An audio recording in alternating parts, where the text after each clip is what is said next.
the Los Angeles Clippers.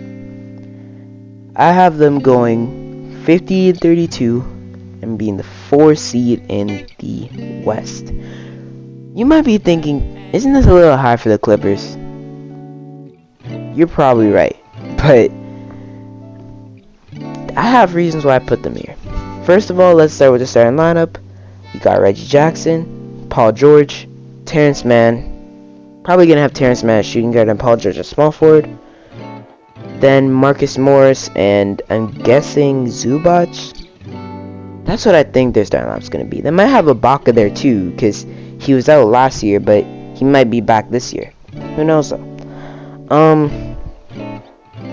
The Clippers, they don't have Kawhi this year. That's an obvious thing you might have noticed. He's not going to be there, but when he gets back, Terrence Mann might move to the back. He's probably going to move to the bench. But for now, Terrence Mann is getting the start. And let me tell you the reasons that I have this team so high.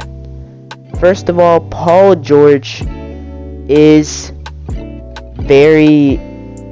We've seen what Paul George can do to lead a team. He showed it in the playoffs. He showed it earlier in his career. He even showed it back in 2019 when he was second in MVP running behind Giannis. So he showed what he can do. I think Paul George is going to have another one of those seasons this year. Kind of like what happened when Klay was injured, Curry went off.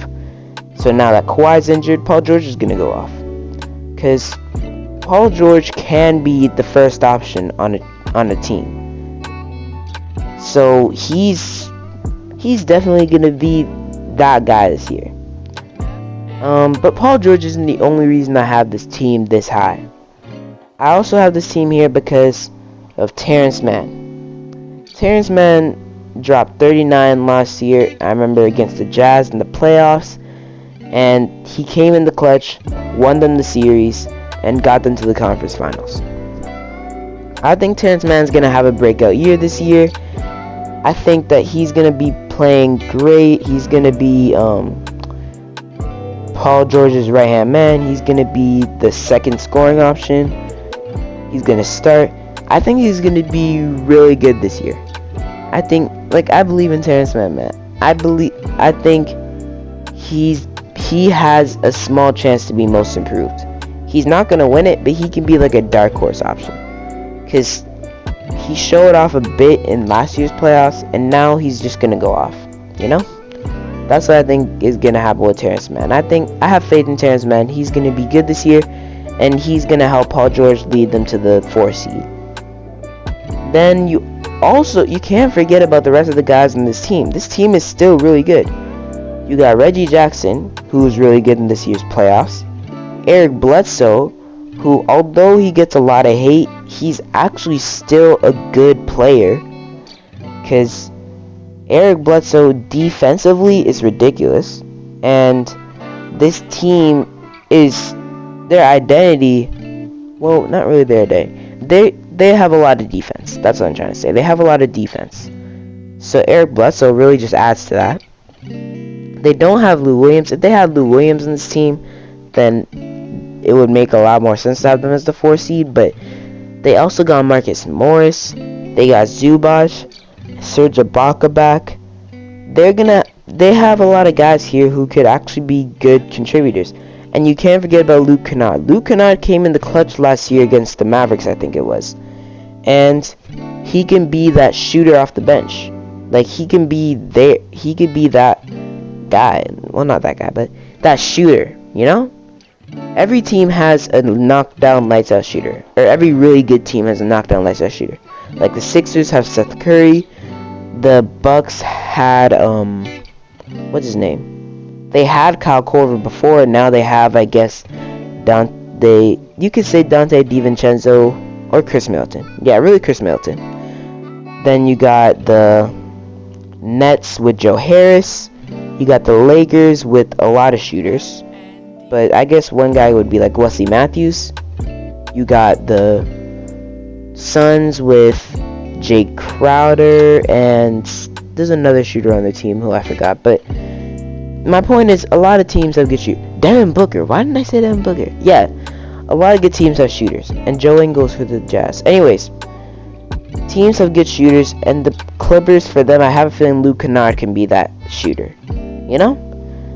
And Terrence Mann, Paul George, I think Terrence Mann, Paul George, Reggie Jackson, Eric Bledsoe, that's going to be a really good team. That's going to be a really good team, because they don't have DeMarcus Cousins anymore. He's looking for offers from China, which is kind of funny, but I think they're still going to be good without him. They're going to be good without Kawhi. And when Kawhi comes back, it's going to be even better. They're not going to be a championship team. They are kind of contenders because they can definitely make the conference finals. And if you can make the conference finals, you're almost in contender. You're most of the time a contender. In some cases, like for the Hawks, you knew they weren't. Well, the Hawks had a chance to win the championship, but they weren't like real contenders. When I say contenders, I mean teams like the Nets, Bucks, Lakers, and I guess maybe the Suns. Those are like series contenders. And then there's the almost contenders, like the Heat. The Heat could be contenders, but I have them I was like right below that high tier. You also have the Hawks there, the Nuggets, Jazz. Well, the Nuggets with Jamal Murray and the Jazz, the Clippers, like those teams. I think the Clippers would be like right around there or a bit higher. But yeah, my point is they're gonna be decent this year, really, because Paul George is gonna have a breakout year. Well, not really breakout year, because what am I talking about? He's gonna have a really good year. Terrence Mann is gonna have a breakout year. Luke Kennard is gonna play well off the bench, and you know, this team's gonna be good. That's my point. So yeah, that's pretty much all I have to say. If you enjoyed, like, subscribe, share, comment on any tips, tricks, or topics you have for me to talk about on this channel. That'll be it for me today. I'll see you guys next time. I'm out. Peace.